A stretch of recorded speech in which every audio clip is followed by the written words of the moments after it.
They've made a difference. There's no question. They've changed the culture. It's work hard and smile doing it, and I enjoy their company very much. You mentioned the seniors. Is it hard to get that out of a group where like they're only going to play for you for 1 year, right?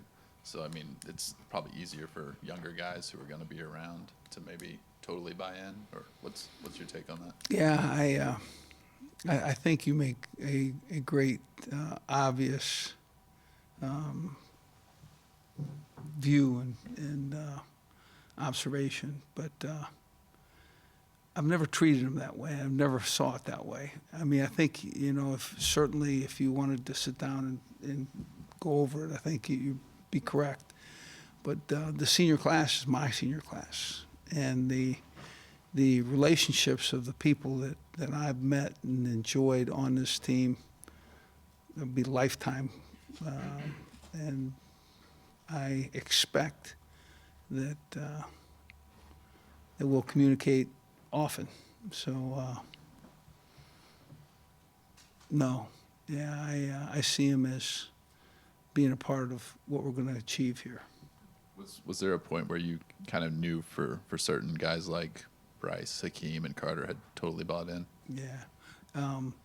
About the third day. Just about the third day with a big smile on their face and with an arm around the coach. Hey, coach, I am just thinking of Hakeem right now. Hey, we got you. Let's go. He was just the right guy. If you have a question, raise your hand and we'll bring you up. How would you evaluate Puka Williams' season? And I guess has he kind of lived up to your expectations for what he'd do? He all you need to do is watch Puka run one run, and you realize that he is a special individual. His, everybody says he's got a quick first step. His change of direction is better than I have ever seen. So his strengths are speed and change of direction, and I don't know that his burst and his I don't know that he's just not one of the best backs that at those two criteria that I've been around. If you have a question, please raise your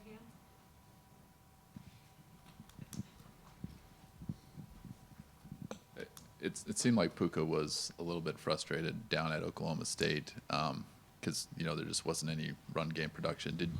Did you see that day, and then how did you kind of see him respond in the week that followed? Yeah, I don't know that I saw that day. I could understand it though. One thing about Puka Williams, he is a team guy, and when he's getting the ball and he's getting yards, it makes a difference, and it makes a difference to the team, and it makes a difference to him because he's contributing, and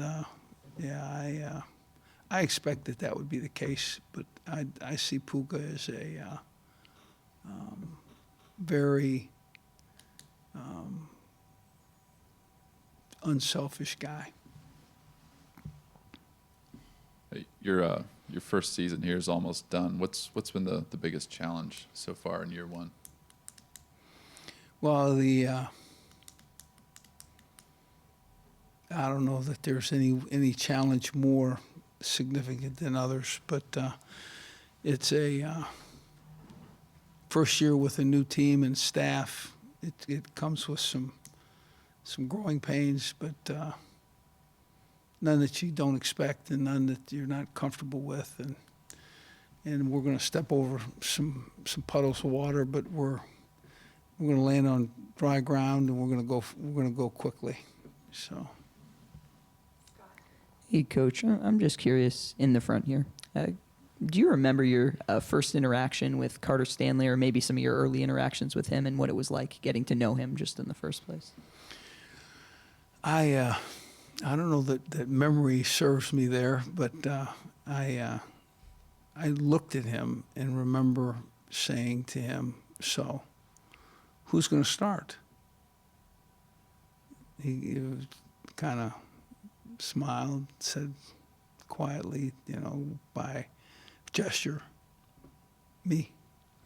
Well, that's what I wanted him to say. I wanted him to take ownership. So,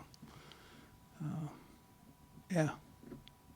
Was he a guy you had to recruit to stay? Because he obviously could have left as a graduate transfer. He wanted to see if he was going to be that guy, and I never broached that subject with him. Yeah, but he wanted to be the guy here. I think it would have been maybe I don't know. To be honest with you, I think he may have stayed even if it had turned out another way, because I think he cares about this place. And then can you assess his season to date, Carter's season? Well, it's. I just wish that he had more time with us in this program, because if he did, he'd just be so much more comfortable. So, kind of like that quarterback that played for Iowa State. Boy, he had a big day against us and really managed the game well. So. Coach, you emphasized that you wanted the team to start fast in the last couple of weeks. How would you grade the way both sides of the ball started against Iowa State on Saturday? Well, we went down and got 3 and the lead. Okay, I thought that was a nice start. Would well have enjoyed a 7-point lead as opposed to a 3, but we couldn't there for a while get in the end zone, and that ended up making a difference. I think the defense played awfully hard, and I think they're coming again. And another year in this program will make a difference to them as well. And I thought special teams, with a covering kicks, and I think the things that they did were correct and right. So I think it was all 3 of us. I think it was a offense, defense, special teams working together to complement one another, and that's how a team's put together. So. Kirby, in the back. Les, starting next week, how important is these next 3 weeks for recruiting to get out on the road? Oh, we'll be out on the road, I suspect, Sunday night.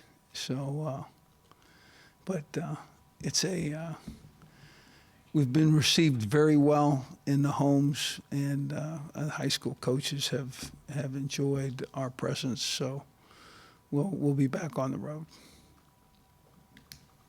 Coach, when you came in this year, you really were assembling a complete staff from scratch.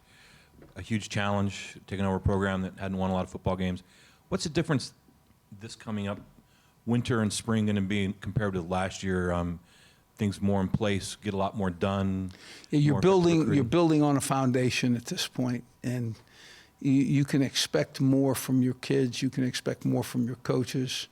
You expect and be more productive just based on the fact that what's in place. A good sound foundation of discipline and wanting to be and showing them how to be the team that they want to be.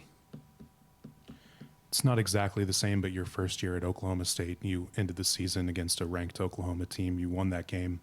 In what ways did that specific victory kind of change the tides, if it did, at Oklahoma State? And I guess in what ways did it help the program? Yeah, it absolutely did. And, you get a marquee win, and it's an opportunity now for those guys to see that they can achieve and that they can do some special things, and why not? Why wouldn't we? So, yeah. Yeah, I think there's a lot of opportunities in front of us this Saturday. Coach, with Carter graduating after this season, where have you looked for quarterback options for next year, whether that be transfer portal, recruiting, or maybe even just in-house? Yeah, we're evaluating quarterback candidates consistently, nonstop. So we're looking for guys that, first of all, would have the ability and the skill and the talent, but we're also looking for those guys that have leadership ability and can step onto a campus and be kind of comfortable. Any other questions?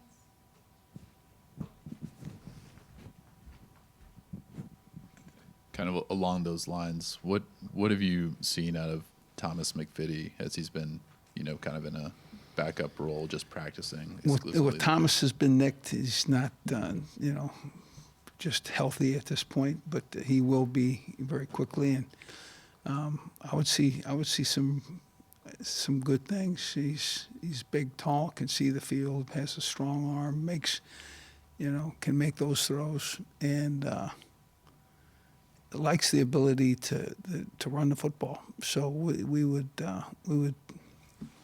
see him as a very viable candidate.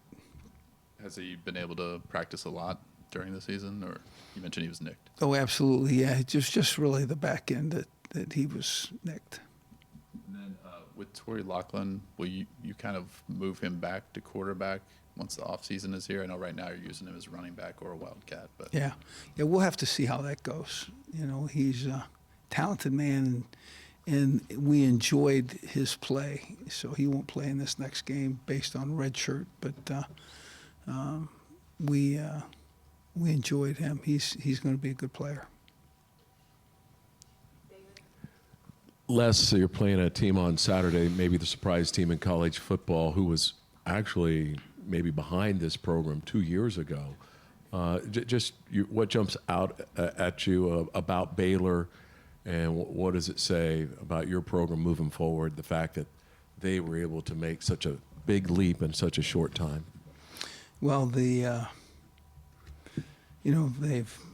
had progressed significantly.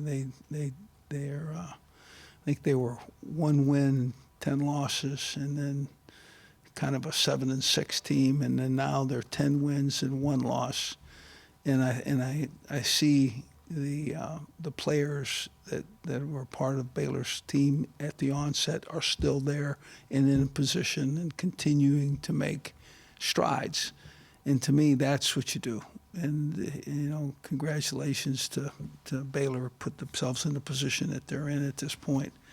So yeah, I think they've evolved, and certainly it'd be something that a number of teams would want to enjoy doing as well.